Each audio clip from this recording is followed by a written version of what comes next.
Ndi kujya mwiyerekwa mbona idini ry'Abadivantiste ntabwo nigeze ndisengeramo, sibyo ko nabonaga basenga. Naje kugira iyerekwa ryaho rero mbona marayika arantembereje, ngeze mu rusengero nsangamo abashumba bari barimo. Ndagira ngo wenda abantu bumvishe ubu buhanuzi ntago mburwanyije ntago mburwanyije, ariko bimwe mu binyoma biri muri ubu buhanuzi nabashije kubona ni ibyo ngibyo. Mama Mary nawe wenda niba ari icyo wabivugaho. Wenda namubwira nk'isomo riboneka mu butumwa bwiza bwanditswe. Noneho hari n'uwavuze ngo umva ngo Imana yari yambeshye. Ibaza icyo kintu. Imana irabeshya? Imana irabeshya? Ntago Imana yari yambeshye agatinyuka. Okay. Ntago ari byo. Ntago ari byo guceceka, ariko ni byiza kubwiza abantu kuri, ukababwira ukuri kw'ibiriho, nabo bakagira umwanya wo kugenzura.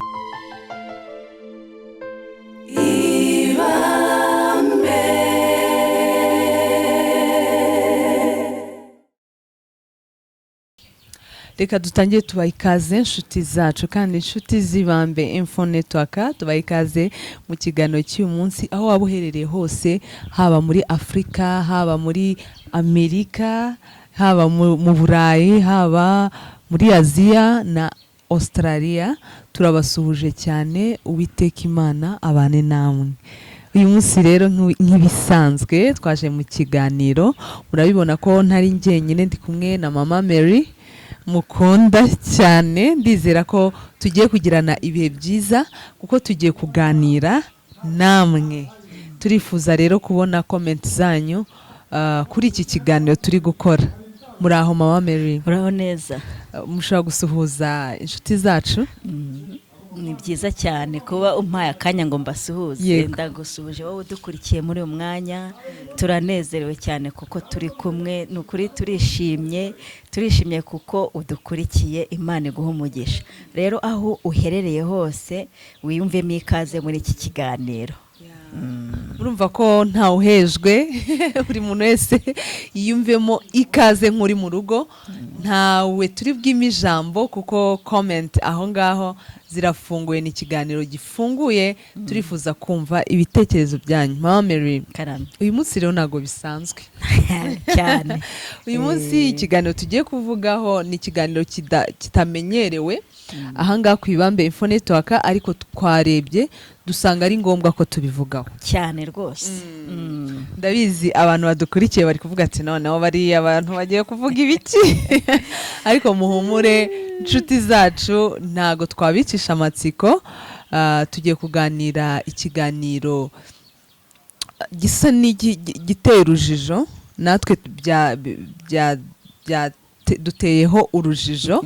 Niyo mpamvu twafunguye amarembo, n'amarembo se Mama Mary, twafunguye inzira za comment kugira ngo namwe muduhe ibitekerezo kuri iki kiganiro. Yego. Hambere aha ndabona hashize ibyumweru bitatu hari umubyeyi witwa Diane. Numvise ko ari n'umupasiteri. Sinzi idini ashumbye, ntago nabashije kumenya izina ry'idini ashumbye, ariko ni umumama pasteur witwa Diane. Aha yari ari ku kinyamakuru, ku muyoboro wa YouTube witwa Iyobokamana, arimo aravuga ubutumwa Imana yamuhaye. Yego. Mama Mary, ubuhanuzi urabwemera? Ubuhanuzi bwo muri Bibiliya ndabwemera. Nawe si ubutari ubwo muri Bibiliya? Byo bisaba kubanza kubugenzuza Bibiliya niba bihuye n'iki ijambo ry'Imana rivuga. Ariko hari ukuntu umuntu aryama Imana ikamuha amayerekwa, nkaba nshobora kuza nkakubwira ati Mama Mary rero ejo ntuzajye ku kazi. Ntuzajye ku kazi. Ko ibyo byose ubigenzuza ijambo ry'Imana ariryo Bibiliya. ya rero impamvu nari mvuze kuri iki cy'ubuhanuzi nuko uyu mubyeyi mama Pasteur Diane avuga ko Imana yamuhaye ubuhanuzi. Mu by'ukuri nago ndo kubihamya koko ari ubuhanuzi bwavuye ku Mana, ariko nanone sindi no kubihakana kuko aho yahure n'Imana imuha n'ubwo buhanuzi sinari impari. Yego. Ya niyo mpamvu ngira ngo tubisangire, dusangire ibitekerezo mu kiganiro cy'uyu munsi kugira ngo turusheho gutyazanya ngo nk'icyuma gityaza ikindi. Turahana ibitekerezo, nta bumenyi bwinshi mbifiteho, kandi ndatekereza na mama Mary hari icyo Bibiliya bivuga ibintu byose. Ubundi iyo uvuze ngo nta bumenyi bwinshi bifiteho nuko budasoma ijambo ry'Imana. Ubumenyi bwo muri Bibiliya nibwo turi bugenzuza ibyo mu mama yavuze. Mwabyumvishe ko mama Mary anshijije kudasoma ijambo ry'Imana, ariko arampwituye ngiye kurisoma kugira ngo menye byinshi kurushaho. Ariko koko nkuko wabivuze byose tugerageze, ubuhanuzi bwose ntabwo ari ubwo kwizerwa. Ngo kuko ngo na Satani mu bihe biheruka zihindura marayika w'umucyo. Yemwe ngo nibitangaza zabikora. Ubushize twarabiganiriye mu kiganiro cy'ubushize. Kanswe noneho kuza avuga ubuhanuzi. Ibyo ni ibintu bishobora kuba normal, ariko nanone on sait jamais tugiye kureba ibyari byo. Twakomeje kubabwira ubuhanuzi abantu bari kwibaza ariko si byo bintu ubuhanuzi bwo kukira. Yavuze ubuhanuzi bwinshi Imana yamuhaye. Ni ureba ubona ari kubisoma ku rupapuro, ahari Imana yamwerekaga ahita yandika ku rupapuro kuko urabona ari kubisoma ku rupapuro. Yabwiye abantu benshi batandukanye, yavuze no ku rupfu rwa papa mu kiganiro yabanje kuvuga, ubuhanuzi yabanje kuvuga mbere. Avuga no ku itorero ry'Abadiventiste. Koko rero ari cyo gice duherereyemo nk'Ibambe Info Network, nago twareka kugira icyo tubivugaho cyane. Wenda hari wasanga ari imiburo. Reka twumve icyo yavuze ubwo turamenya ibyo ari byo wamugani wawe. Reka tubumvisheho gatoya. Tugiye kubumvishaho gatoya ibyo yavugaga mama Diane, hanyuma dukomeze n'ikiganiro. Ngaho mukurikire. N'ubundi kujya mwiyerekwa mbona idini ry'Abadiventiste ntabwo nigeze ndisengeramo, sibyo ko nabonaga basenga. Naje kugira iyerekwa ryaho rero bona marayika arantembereje, ngeze mu rusengero nsangamo abashumba bari barimo bafite Bibiliya mu ntoki. Ngiye kubona mbona muri urwo rusengero harimo abantu bambaye imyambaro mibi cyane. Ijwi rirambwira ati ngiye kukwereka ukuntu bagiye kujya kubwiriza abantu, rwose sinjya ngira gusebanya. Ngiye kubona mbona mu bitugu byabo hariho bambaye umwenda uriho ikimenyetso cyanditseho amaraso. Rirambwira ati wababonye? Nti nababonye. None se niki gituma bari abantu bambaye kiriya kimenyetso mu bitugu byabo cyanditseho kuriya no kubera iki? Ijwi rirambwira ati buriya ubabona baragenda ngo bagiye kubwiriza abantu, ariko abantu banjye barapfuye. Ntibigishije abantu banjye kwiyiriza ngo bafate ibihe basenge, ntibigishije abantu ngo bagire imbaraga z'umwuka ku buryo babasha gusengera umuntu urimo imbaraga mbi za Satani zikamuvamo. Ndabyirwa ngo ririya torero ntabwo rijya rigira icyumba cy'amashengesho abantu birirwamo ngo basenge. Ijwi rirambwira ati bariya abantu bafite ibintu byinshi by'ibyaha basengera uko bareba, niyo mpamvu ubabonye ko kiriya kimenyetso cyanditseho mu mugongo amaraso, kandi bari bafite Bibiliya. Ngira ubwoba mu mutima wanjye, numva ngize ubwoba. Ndavuga nti se burya niko bimeze? Se ubundi koko bariya abantu hari bajya bagira umunsi wo kwiyiriza? Imana y'amahoro rero itubabarire, yambika imbaraga abantu bayo. Ijwi rirambwira ati bari abantu hari ibintu bamwe ngo basigaye banywa n'inzoga bakajya kuri mimbara ijwi rirambwira ngo ni itorero Imana yishimiraga ariko baziruye ibizira, binjiza ibizira mu rusengero rwabo, ahubwo icyo bahagazeho ni umunsi w'isabato gusa, niko Imana yambwiye. Nzi ko nyine bari buntera amabuye, ariko Imana yarambwiye ati genda nta kibazo, ariko ni uko nguko bimeze. Ubwo wenda reka tuzi ko bari buntera amabuye. Nawe urumva ubutumwa yabutanze afitemo n'ako kantu ko gutekereza ko bari bumutera amabuye. Pasiteri Diane, murumva ubutumwa yahawe. Mama Mary, gira icyo ubivugaho rero mu butumwa bwahawe itorero ry'Abadiventiste umunsi wa karindwi. Icyo ndi no gutekereza cya mbere, ese ubundi ubwo butumwa bwageze koko kuri ba nyirabwo basi tutarana sesengura ngo tumenye ese koko ubutumwa bwavuye ku Mana ntibwayivuyeho, se ubutumwa nibwo ese sibwo, tubigenzuze ijambo ry'Imana. Ubundi ubu butumwa uyu mubyeyi, uyu Pastor Diane we ari kuvuga ko ari Imana yabumuhaye ngo abubwire itorero ry'Abadiventiste. Ati ngiye sinigeze mbasengeramo, atari ko ubutumwa narabuhawe ngo mbubagezeho. Cyambere ubutumwa ubundi bwabagezeho, cyakora wenda kuko natwe tubigaruye, ubwo hari abagiye kubwumva. Sanga rega hari n'abandi benshi babwumvise. Hanyuma ariko no mu itorero ryacu ntabwo abantu bakunda kujya ku social media wenda ngo bavuge ibiberekeyeho. Nagiye mbibona, sibyo? Haraho mbeshye. Si cyane. Kuko nubwo bwoba yavuze ngo baramutera amabuye, n'ubundi ntibyigeze binavugwaho, keretse niba hari ubundi buryo tutazi yaba yarasubijwemo. Usibye ko atari na ngombwa cyane kujya kwisobanura, kuko byaba bimeze nko kujya kwisobanura kuri uyu Diane. Rero biteye kwibazaho byinshi. Ese koko Abadiventiste ntago biyiriza ubusa? Abadukurikiye mutubwire iwanyu mu nsengero zanyu ntago mwiyiriza ubusa, kugira ngo tumenye niba ubutumwa koko ari bwo.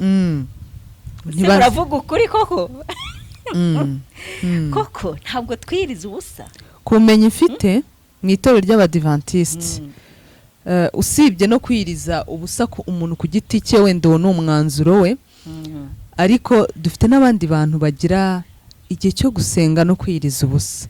Ikindi, itorero ry'Abadiventiste rifite gahunda y'isi yose, nibura rimwe mu gihembwe, isabato ya mbere buri gihembwe, aba ari umunsi wo kwiriza ubusa ku isi yose. Urumva noneho byarenze kuba ari gahunda y'itorero gusa, ahubwo iba gahunda y'amatorero yose ari mu isi hose. Urumva rero umuntu aramutse avuze ati ntago bigishije abantu kwiriza ubusa, icyo ni ikinyoma cya mbere tuba dutahuye. Iyo gahunda iriho, ntago tugiye kujudginga abo biyiriza ubusa, niba biyiriza ubusa bakoze n'ibyaha, iyo ni aferi yabo n'Imana yabo. Rega Imana niyisoma imitima, twebwe abantu tureba ibigaragara, tureba bitabiriye izo gahunda tukabibona, ariko Imana niyo irondora imitima. Imana niyo irondora imitima. Kandi ikindi, hari n'icyo avuzeho, nuko nakubaje nkaba ari ngiye ndi kubisubiza byose. Oya n'ubundi nawe urasubiza. Hari n'ikindi yavuze, aravuga ati basengera ku byaha. Twese twakoze ibyaha ntitwashyikira ubwiza bw'Imana. Kandi kureka gusenga si cyo gisubizo cy'umunyabyaha. Kabone n'ubwo waba ufite ibyaha ukora, n'ubwo waba ufite ingeso zakunaniye, ni ngombwa kujya gusenga kugira ngo Imana ikuhagireho. Mama Mary, ibyo byaha ntago bishobora gukira udasenze. Niyo mpamvu mu burwayi bwacu, Mama Diane, dukomeza gusenga kugeza igihe Imana izaduha imbaraga tukabasha kunesha. Ndumva uri kwisobanura ko ibyo byaha ntago ndi kwisobanura, ndi kugira ngo namusobanurire, kuko wenda uwakumva iyi nkuru niriyerekwa akagira ibyago byo kugwa mu cyaha runaka, ashobora guhita avuga ati nakoze icyaha sinakwegera ubwiza bw'Imana, nakoze icyaha sinajya gusenga. Kandi aho gusenga niho ukirira.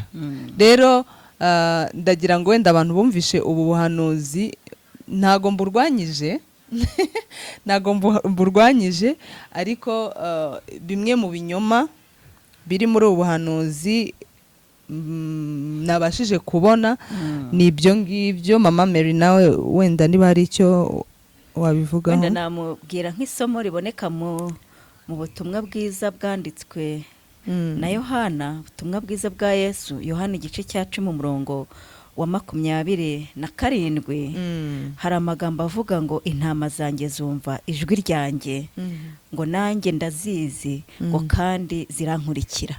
Rero mu by'ukuri buriya nta n'umuntu ukwiye kuza ngo acire imanza abantu. Buriya iyo nk'uyu Pastor Diane turi kuvuga wenda agenda akegera nk'ubuyobozi bw'Abadventiste hano mu Rwanda, akaganiriza nka Pastor Byiringiro, akamubwira ubwo butumwa, wenda na Pastor bakaganira, mbese bikaba nk'ikiganiro. Ahari yari kubona ko ubwo butumwa atarakwiye no kujya kwirirwa abuvuga kuri izi mbuga nkoranyambaga. Ahari hari ukundi kuri yari kumenya, hanyuma akagenzura niba koko ubwo butumwa bwari buvuye ku Mana, koko niba ubwo ari ubuhanuzi bw'ukuri. Hariho abantu benshi b'abahanuzi nagiye numva agahanura ibintu, wenda akavuga ati ejo hazaba ikintu runaka, kitaba agahita avuga ati nari navangiwe. Ati ibintu navuze rwose nari navangiwe, undi mwuka waramvangiye. Ariko ni byiza kugira ubumenyi bwiyongere, gutanga ubutumwa ni byiza, ariko wenda kubwita ubuhanuzi buvuye ku Mana nabwo aba ari ikintu kitari cyiza, uzi neza ko atari ko bimeze. Oya, noneho nk'uko bivuze twagiye tubona bari abahanuzi aza rwose akavuga ati oya, ati ibyo nari navuze rero. Noneho hari n'uwavuze ngo umva ngo Imana yari yambeshye. Ibaza icyo kintu. Imana irabeshya? Imana irabeshya? Ntago Imana yari yambeshye agatinyuka. Pastor Diane aramutse amenya ukuri kw'iri torero ry'Abadventiste, imikorere yaryo uko bimeze, aramutse abimenye, nawe yazagaruka hano avuga ati nari navangiwe.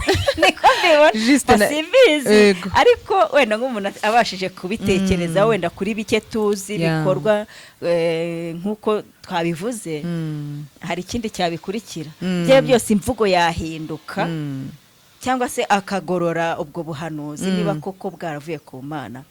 Yabugorora gute se kandi buba bwaravuye? Aramutse abugoreye ahubwo biba bigaragara ko ari ibyamuvuyemo bitavuye ku Mana. Dusoma no mu rwa 2 rwa Timoteyo igice cya 2 umurongo wa 19. Amagambo meza avuga ngo nyamara ngo urufatiro rukomeye rw'Imana ngo ruracyahagaze, ngo rwanditseho ngo Uwiteka azabe. Ese nimba Uwiteka azi abe, niki kindi? Uwiteka arabazi. Wowe ntabwo ukwiye kugira umuntu n'umwe uza gucira imanza. Niba ari ubujyanama, egera abantu muganire, umenye uko bakora, umenye iki ubagiriza. Ntibinyure muri ubwo buryo bwo nanjye kuvuga ngo bwo kubeshyera Imana, simbizi, ariko kugira abantu inama bikurikije nuko babona, kabone n'ubwo waba udasobanukiwe n'ukuri kw'ibibarimo, ariko kabegera ngo ariko kubera iki ntajya mbabona mu byumba by'amasengesho. Nyamara nyine ukabikora nko kujya inama utabinyujije mu kuvuga ngo Imana yambwiye. Ushobora kuba udafite n'amakuru, udafite n'amakuru y'aho bibera yuzuye, kandi nyine utari umwe muri bose ayo makuru ayabwirwa n'iki wayamenya. Urumva rero ntago twashe gusobanura itorero, nta nubwo biri no mu nshingano zacu, hoya. Ariko muri iki kiganiro Mama Pastor Diane yakoze, nagiraga ngo tugende dusulinya ku tunyoma tugiye turimo, ariko ntago bivuze ngo dukwiriye kwirara Mama Mary. Oya, ntaho bihuriye no kwirara rwose, ahubwo turusheho kuba maso, kuko ntago umuntu amenya aho umwanzi amutera aturutse. Birasaba ko tuba maso, tukaguma mu ijambo ry'Imana, tugakomeza tugasenga. Ariko nanone kubona ibintu nk'ibi biri kuvugwa birebwa n'abantu benshi cyane, abantu nanone bakicecekera, ntibagaragaze ukuri. Nanone banza urumva byaba ari nabyo byari iki ari byo rwose.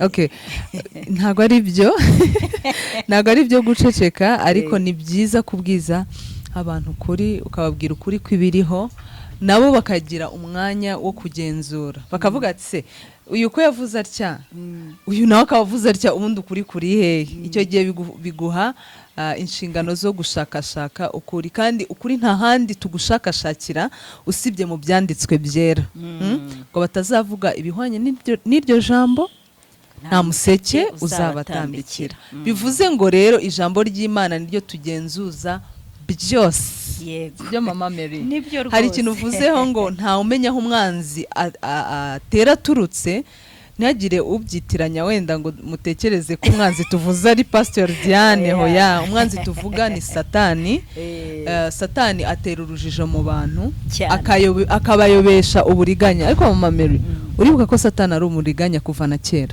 cyane rwose umuriganya uzuye uburyarya n'ubucakura kandi uburiganya bwe buza bujya gusa n'ukuri agendera mu kuri gutoya agahita ashyiramo akantu k'uburiganya uribuka mu ngobyi ya Edeni Imana yabwiye Adamu yabwiye umuntu yamubwira iti ibiti byose byo muri iyi ngobyi muzabiryeho ariko kiriya giti kimenyekanisha ikibi n'icyiza ntimuzakiryeho kuko umunsi mwakiriyeho ni ugupfa muzapfa cyane uzi ukuntu Satani noneho yaje abivuga yaje abwira umugore Eva aramubwira ko harya Imana yarababwiye ngo ibiti byose byo muri iyi ngobyi ngo ntimuzabiryeho urumva ahita azanye ikinyuranyo cy'icyo Imana yavuze ariko urumva harimo ibiti harimo iki harimo muri iyo ngobyi hariho no kutarya urumva aragucabiranya ku buryo udasobanukirwa neza abo baravuga ngo gucangamo akantu aragucabiranya ku buryo nawe iyo uri umuntu udakangutse ngo ube maso ushaka kwisanga mu mutego we cyane ati ibiti byose byo muri iyi ngobyi Imana yaravuze ngo ntimuzabiryeho ariko mu kuba maso cyangwa se gusobanukirwa kwa Eva yaravuze ati reka da ahubwo Imana yaravuze ngo ibiti byose byo muri iyi ngobyi tuzabirye ariko igiti kimenyekanisha ikibi n'icyiza ntituzakirya kuko nitukirya tuzapfa ngo no gupfa tuzapfa na Satani nawe rero urumva ikiganiro cyari gikomeje Satani nawe ati rero gupfa ntimuzapfa gupfaho ntimuzapfa urumva Imana umuremyi Imana aba bantu bari bizeye hari haje ikindi kintu kije kuyivuguruza gupfa ntimuzapfa ahubwo muzamenya ubwenge muhweze ahubwo reka twisabire bano bantu badukurikiye wowe ubashije gukurikira iki kiganiro ukumva ngo n'ubwo buhanuzi bwahawe uriya mubyeyi ubundi wowe urabyumva ute wenda hari birashoboka ko hari abatarabibonye cyangwa se byararebwe n'abandi batari abadivantiste nabo turabararikira gushakashaka mu byanditswe bagasobanukirwa uburyo Imana inavuganwa n'abantu n'uburyo itangamo ubutumwa n'ubutumwa Imana itanga uko buba bumeze yego urumva ndagira ngo mutwandikire aho ngaho muri commentaire mutubwire uko mwumva ubu buhanuzi bwa Pastor Diane nibyo dushatse n'ikiganiro twagisoza ntitubatindire hanyuma ariko tunabwira abantu ko n'ubundi ibi byose bibayeho kugira ngo turusheho gukanguka turusheho gukomeza kwiga ibyanditswe kuko nibyo tuzatsindisha ni nacyo Yesu yatsindishije handitse ngo yatsindishije handitswe ngo bwa buriganya na ya macenga ya Satani yabizanye ne kuri Yesu ubwo yari mu butayu ari kugeragezwa baze gutinyuka Yesu koko kandi akajya avuga ngo haranditswe ngo izagutegekera abamarayika ngo bakuramire ntago wagwa hasi ngo ntiwakubita ikirenge cyawe ngo kwibuye ngo ko bizagutegekera abamarayika ngo